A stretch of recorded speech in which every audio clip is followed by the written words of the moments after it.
Chers désactualisés, messieurs et dames, nous vous disons bonjour et bienvenue. En débit, après sa réunion tenue en ville de Beni ce mardi 5 août 2025 avec les conducteurs des taxis moto, le vice-gouverneur du Nord Kivu, le commissaire divisionnaire Louis Segon Karawa, a invité ces derniers à participer à la sécurité de leurs entités. Reportage.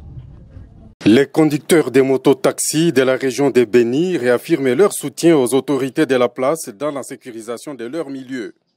Ils ont fait cette déclaration à l'issue de la réunion qui a été présidée à leur intention par les vice-gouverneurs et gouverneurs d'intérim du Nord Kivu, les commissaires divisionnaires Louis Segon Karawa, ce mardi 5 août 2025 à Beniville. Les conducteurs des motos-taxis de cette partie de la RD Congo, par le biais de leurs responsables, disent oui à leur identification telle qu'initiée par les autorités compétentes. Pour Kiatenga Aaron, délégué des différentes corporations, cette mesure d'identification est salvatrice.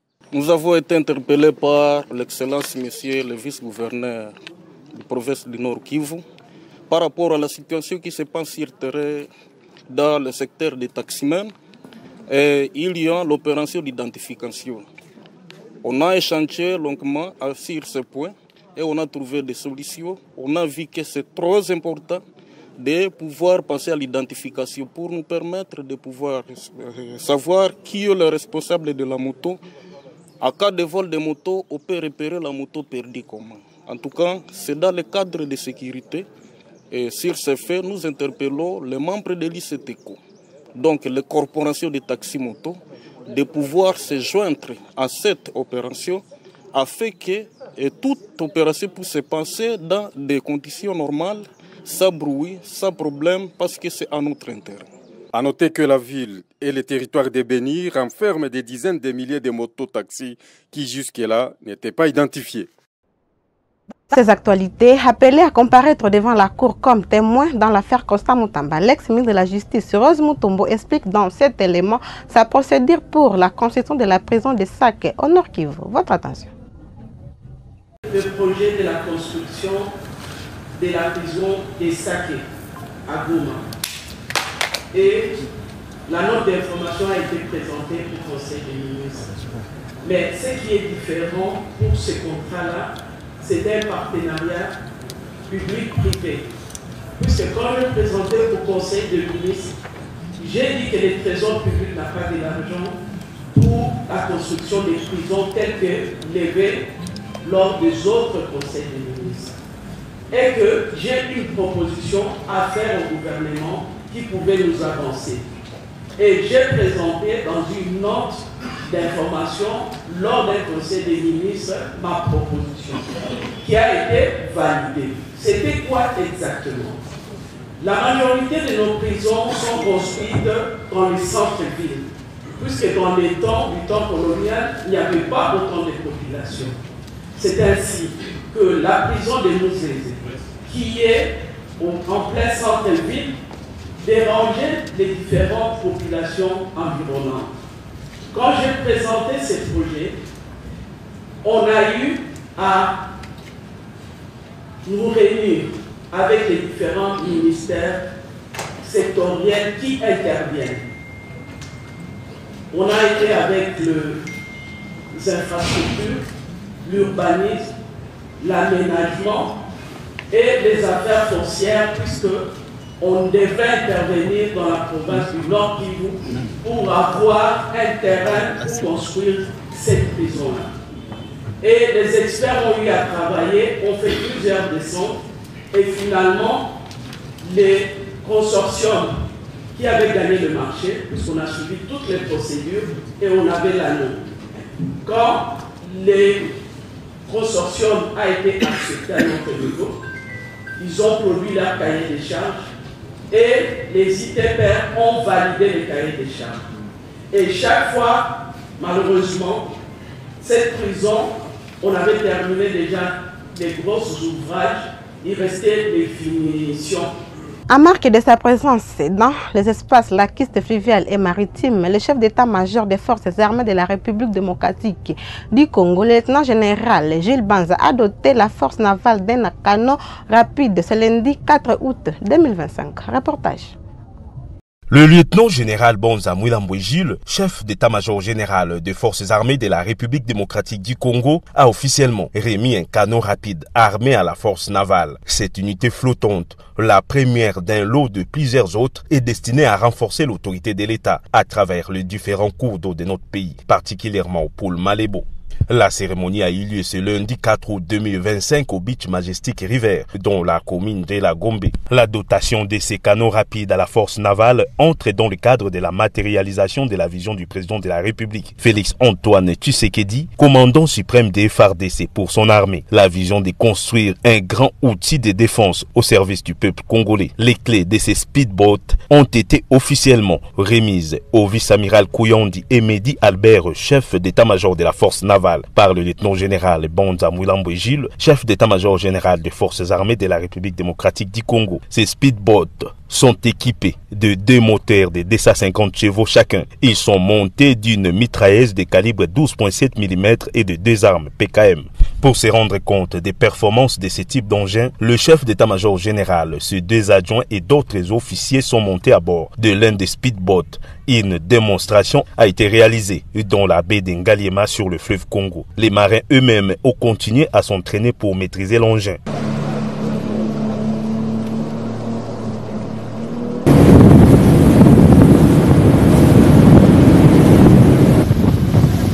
Pour l'amiral Kouyandi, ces canaux rapides permettront d'accomplir les missions de l'autorité de l'État en mer. C'est une promesse du commandant suprême parmi tant d'autres qui doivent arriver.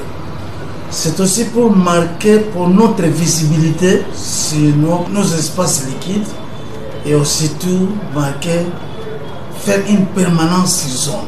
Ce n'est pas l'unique unité, il y en a encore tant d'autres qui doivent arriver. Nous voulons être présents partout en République démocratique du Congo où nous devons sécuriser nos espaces liquides.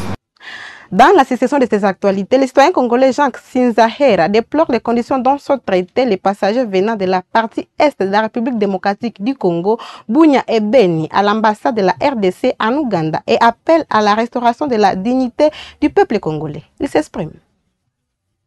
Madame la ministre des Affaires étrangères, Madame Kaikwamba, nous remercions la décision que vous avez prise pour refuser les ténaliers de zones occupées par les terroristes du M23 de voyager en international par des compagnies. Mais nous vous appelons à restaurer la dignité des Congolais. Nous vous appelons à interpeller l'ambassadeur du Congo en Ouganda qui aujourd'hui est en train de piétiner les ténaliers venus de Bunia et de Beni. Comment est-ce qu'un ambassadeur peut faire le malheur des Congolais un fonds de commerce? Aujourd'hui, l'ambassadeur qui est en train de voir les citoyens débarquer par Kenya Airways, les ténaliers de Beni et de Bunia, il les livre encore d'autres ténaliers, ça c'est un habit et c'est du vol. Nous pensons que l'État doit restaurer l'argent de ces citoyens qui sont en train de se faire escroquer. Tout citoyen qui a été débarqué par Kenya Airways, par Uganda Airlines à Kampala, détenant un ténalier venu de Bunia et de Beni, ils doivent se rendre à la justice pour que l'État congolais puisse dédommager son argent. Un ambassadeur qui ne connaît pas jouer son rôle. Quand un citoyen vient te voir, toi ambassadeur de l'Ouganda, du Congo en Ouganda, quand un citoyen vient te voir avec un ténalier livré par la DG Makasini, ou à Mahagi, ou soit à Bunia, et tu acceptes de lui vendre encore un autre document de voyage parce que tu es compétent, tu ne sais pas que tu as un rôle de défendre ta population dans les pays étrangers. Madame Kaikwamba, vous devez interpeller cet ambassadeur escroc qui est en train de voler sa population. Au lieu de jouer son rôle d'ambassadeur, notre population aujourd'hui souffre en état de débarquer.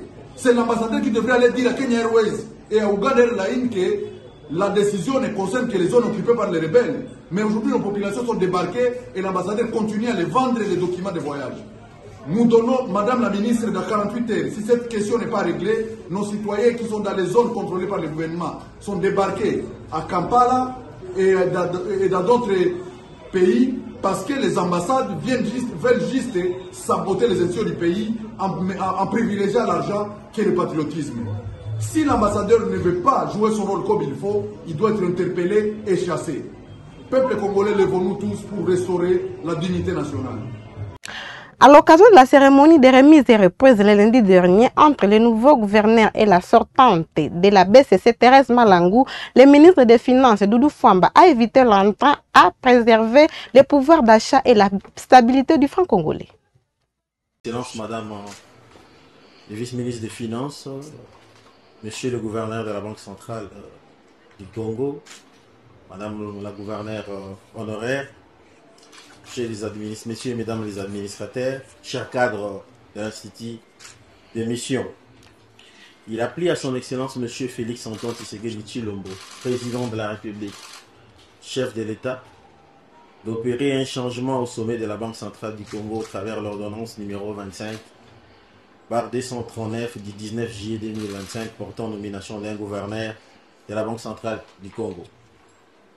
À cette occasion, je lui rends tous mes hommages déférents pour sa vision éclairée. Mesdames et messieurs, au travers de l'ordonnance présidentielle précitée, M. André Wameso Nkwaluluki a été élevé au rang de gouverneur de cette institution en remplacement de Mme Malango Kabedi Mbouyi Marie-France, qui est désormais appelée à d'autres fonctions par la plus haute autorité de notre pays. À cette occasion, je me dois de féliciter non seulement les gouverneurs entrant pour cette élévation en dignité, mais aussi les désormais gouverneurs honoraires pour toutes ces années passées à la tête de la Banque centrale du Congo avec des loyaux services rendus à la nation. Madame les gouverneurs honoraires, vous avez été de toutes les batailles du gouvernement dans le rétablissement des équilibres macroéconomiques autrefois rompus. Vous avez, par votre concours et par les politiques monétaires qui ont été mises en œuvre ici et leur coordination avec les politiques budgétaires du gouvernement, concouru au recul du rythme de formation des prix intérieures que nous avons constaté depuis le mois de juin 2024, avec aujourd'hui une inflation en glissement annuel qui se projette à 7,9%, partant de 23% en décembre 2023 et 21,8% en juin de l'année 2024. Du côté du segment de la stabilité de notre monnaie, par les actions qui ont été mises en œuvre ici et par leur coordination avec les politiques du gouvernement, vous avez également là aussi aidé le gouvernement à garantir la stabilité du pouvoir d'achat de nos populations à travers la stabilité du taux d'échange qui en 2023 a pu constater une dépréciation de la monnaie autour de 6,2%, alors que depuis le début de l'année, nous sommes en deçà de 1%, montrant ainsi l'efficacité des politiques qui ont été mises en œuvre ici. C'est ici l'occasion de vous transmettre nos sincères félicitations et les félicitations de toute la nation, celle du garant de la nation, son Excellence M. Félix Antoine Tshisekedi Tshilombo, mais également les félicitations du gouvernement dirigé par Mme Judith Suminwa Tuluka pour les concours que vous avez apportés dans la mise en œuvre des politiques conjoncturelles qui ont pu consolider ces performances macroéconomiques dont nous avons évoqué ici. Mesdames et messieurs, les nouveaux gouverneurs de la Banque centrale du Congo que j'ai l'honneur d'installer en ce jour n'est plus un homme à présenter à mon avis. En effet, M. André Wameso Nkwaluluki est un technocrate bien connu aussi bien de la reine politique nationale que du peuple de notre pays. Le moins que je puisse dire est qu'avant son élévation au poste de gouverneur, il a gravi tous les échelons et a pu servir dans le système bancaire de notre pays, mais également à l'international, et a occupé les fonctions du directeur de cabinet adjoint du chef de l'État en charge des questions économiques et financières. Il a participé aux côtés des autorités de la République démocratique du Congo à toutes les négociations qui ont mené à la mise en œuvre des politiques économiques que nous mettons en œuvre actuellement et la signature ou la conclusion des programmes avec nos partenaires du Fonds monétaire international. Je lui souhaite ainsi un fructueux mandat et vous demande de l'applaudir avec beaucoup d'enthousiasme. Monsieur le gouverneur de la Banque centrale du Congo, la Banque centrale du Congo dont vous prenez les charges aujourd'hui est une institution spéciale et particulière de notre pays avec des missions complexes qui tiennent notre économie. La réussite des missions que vous aurez à mettre en œuvre va non seulement permettre à ce que notre pays puisse réaliser les premiers piliers de notre programme d'action du gouvernement PAC 2024-2028, qui est plus de pouvoir d'achat, plus d'emplois pour nos populations. Et cela passe par la stabilité du cadre macroéconomique. Ainsi, Nous sommes convaincus que la meilleure coordination entre les politiques monétaires qui sont mises en œuvre et concis et mises en œuvre ici et celles budgétaires qui sont pilotées par le gouvernement va permettre à consolider les résultats mais également à les améliorer. Vous êtes un homme d'audace, un homme d'une grande ingénierie. Le gouvernement est convaincu que nous allons ensemble réaliser ce dont le chef de l'État a défini comme objectif suivant la vision qu'il a cadrée, dont le peuple congolais a pu les désigner en tant que garant du bon fonctionnement des institutions. Recevez encore une fois de plus nos encouragements et toute notre disponibilité pour votre accompagnement. Merci. Plus de 5000 bureaux permanents seront ouverts à travers le pays grâce au partenariat signé avec une entreprise ghanéenne dans le cadre du processus de délivrance de la carte d'identité nationale. Le reportage pour les détails. Après plusieurs missions techniques menées par ces experts, le coordonnateur du CPVS, M. François Mwamba Chichimbi, a reçu en audience de travail le directeur général de l'Office national d'identification de la population, ONIP. L'objectif était d'évaluer l'état d'avancement du processus de délivrance de la carte d'identité nationale, une réforme prioritaire impulsée par la volonté constante du chef de l'État de garantir à chaque Congolais une identité légale, sécurisée et accessible. Lancé en 2022, ce processus avait été interrompu suite à la résiliation du contrat entre l'ONIP et son ancien partenaire. Il reprend aujourd'hui avec force et clarté grâce à un nouveau partenariat stratégique avec une entreprise ghanéenne spécialisée. L'approche retenue repose sur un recensement administratif couplé à une identification par stratification en 10 catégories de population, incluant les enfants, élèves, militaires, policiers, Congolais de l'étranger, prisonniers, réfugiés et apatrides. Pour garantir l'identification, plus de 5000 bureaux permanents d'identification seront déployés à travers tout le pays, des centres urbains jusqu'aux entités rurales. Gratuite pour tous, la carte ne générera de frais que dans les cas de perte ou renouvellement. Ce chantier ambitieux soutenu personnellement par le chef de l'État représente une avancée majeure pour la maîtrise nationale des systèmes d'identification. Dans le Haut-Ouélé, le général Ngoï Moukalai a animé une causerie morale des unités de FARDC et a évalué les opérations de regroupement des éleveurs. C'est lundi dernier. Reportage. Le commandant du secteur opérationnel Ouélé a présidé le lundi 28 juillet 2025 à Dungu dans la province du Haut-Ouélé. La parade ayant regroupé les militaires du 32052e bataillon de la compagnie quartier général et les membres de l'état-major du secteur. Dans sa causerie morale organisée à cette occasion, le général Moukalai a d'abord annoncé la nomination de ses nouveaux adjoints avant de dresser les bilans à mi-parcours de ses réalisations à la tête du secteur opérationnel. L'évaluation de l'opération des regroupements des élèves Mbororo au site de Nambia en territoire de Nyangara a également été abordée. Le Kobandalelo, secteur opérationnel, où elle est, va changer, va second abisso, va second angai,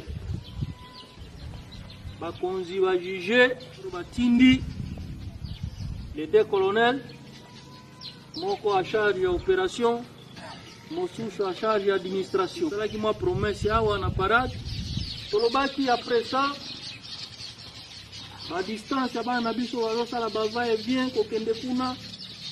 10 km aller, 10 km retour, ce qu'on calcule par jour, moi, on a sali 20 km, pendant 30 jours, on a sali 600 km, alors pendant 9 mois, soit 600 fois 9 mois, 5000 quelques.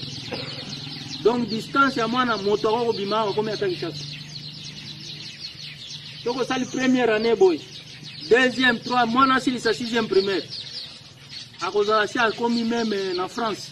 Toute France, les gens même Afrique du Sud, à ça même aller-retour. Mais ça va jouer, les jouer sur l'humanité. Donc, avec le temps, ce qui moi, dans la classe, l'enfant là est déjà amorti. Donc, nos enfants ont été tués à petit feu, mais sans que nous soyons conscients. Alors, tout le monde pour résoudre le Kambangwana rapidement avec le paix. Et c'est la moussière, la mingi. C'est pour ça la moi, Maël et Fona, au Sunga, totonga mwa école oyo bana na biso bakobanda kotanga. Ça, c'est encore une réalisation que nous pouvons nous féliciter dans le cadre social. Tolobaki, po tozwa mwa eloko, alimeti, tozwa mwa alikayabo, tozwa tout ça. Et c'est une sobeta lisusu ba 10 km wana aller-retour. Soko za 10 km, soko za aller-retour te wana 10 km, il faudrait qu'on débourser 5 000 aller, 5 000 retour. Ça fait 10 000 francs. Kanisa soki moto aza na 20 000 ou bien na 30 000, est-ce que akozwa courage akende kuna na cité 10 000 nano ya transport? Soki azali na 30, donc akoteka na 20, akende kosumba biloko. Tout ça eza bamutu mosusu awa bazola na nzala. Peut-être akozwa mwa ndakala kuna na cité, moyen azwa yango eza te. Pourquoi? Parce que tozali awa toza na kati ya camp, éloigné de la ville, mais toza na wenzeté. Ce n'est pas normal. Après son affectation comme nouveau commandant de la 31e région militaire à Kisangani, le général-major Niembo Abdallah a présenté ses civilités au vice-gouverneur de la Tchopo. Les détails. Le général-major Niembo Abdallah est venu présenter ses civilités et signaler officiellement sa prise de fonction dans sa nouvelle juridiction de commandement. En retour, au nom du gouverneur de province Polele Ndongoli Aleba Bonga, le vice-gouverneur Didier Lomoyo Itekou souhaite à son hôte la bienvenue et lui assure le soutien total de la province ainsi que la promesse de coopération étroite pour relever ensemble les défis sécuritaires. Le général-major Niembo Abdallah succède à son prédécesseur, le général-major Mujinga Mij Timothée, récemment rappelé à Kinshasa par la haute hiérarchie militaire. Clôturant ces actualités, tout marche à bon pas. Les travaux de réhabilitation de l'aéroport de Bunia avancent à bon rythme. Constat fait ce mardi 5 août 2025 par le chef de la société en exécution de ces projets. Le reportage.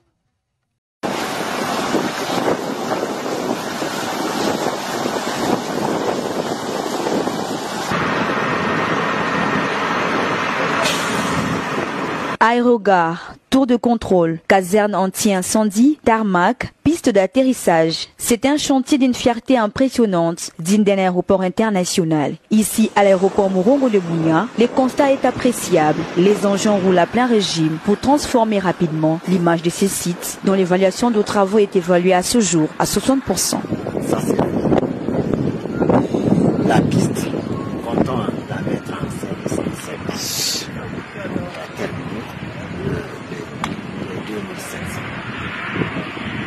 Quant à l'aérogare, nous pensons que d'ici fin d'année, l'aérogare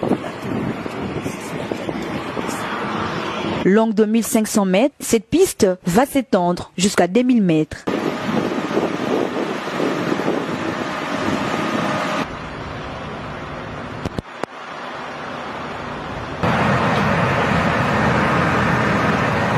Cette infrastructure est un don précieux du chef de l'État congolais Félix Antoine Tshisekedi Tshilombo au peuple iturien, clé pour l'essor de cette jeune province. La violence détruit.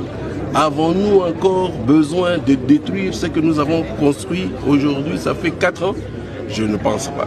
Donc vraiment, c'est un appel à tous ces jeunes gens-là qui sont perdus, tous ces jeunes gens qui sont manipulés à revenir à la raison. Si au travers des opérations militaires, le gouverneur de province, le lieutenant-général Boyanka Chamadjouni, impose la paix et pacifie l'Ituri, le gouvernement national de son côté s'investit à financer certains travaux de modernisation en vue de créer l'espoir et la confiance au travers des actions de développement. C'est par ici que nous mettons fin à ces actualités. Merci de nous avoir suivis. Au revoir.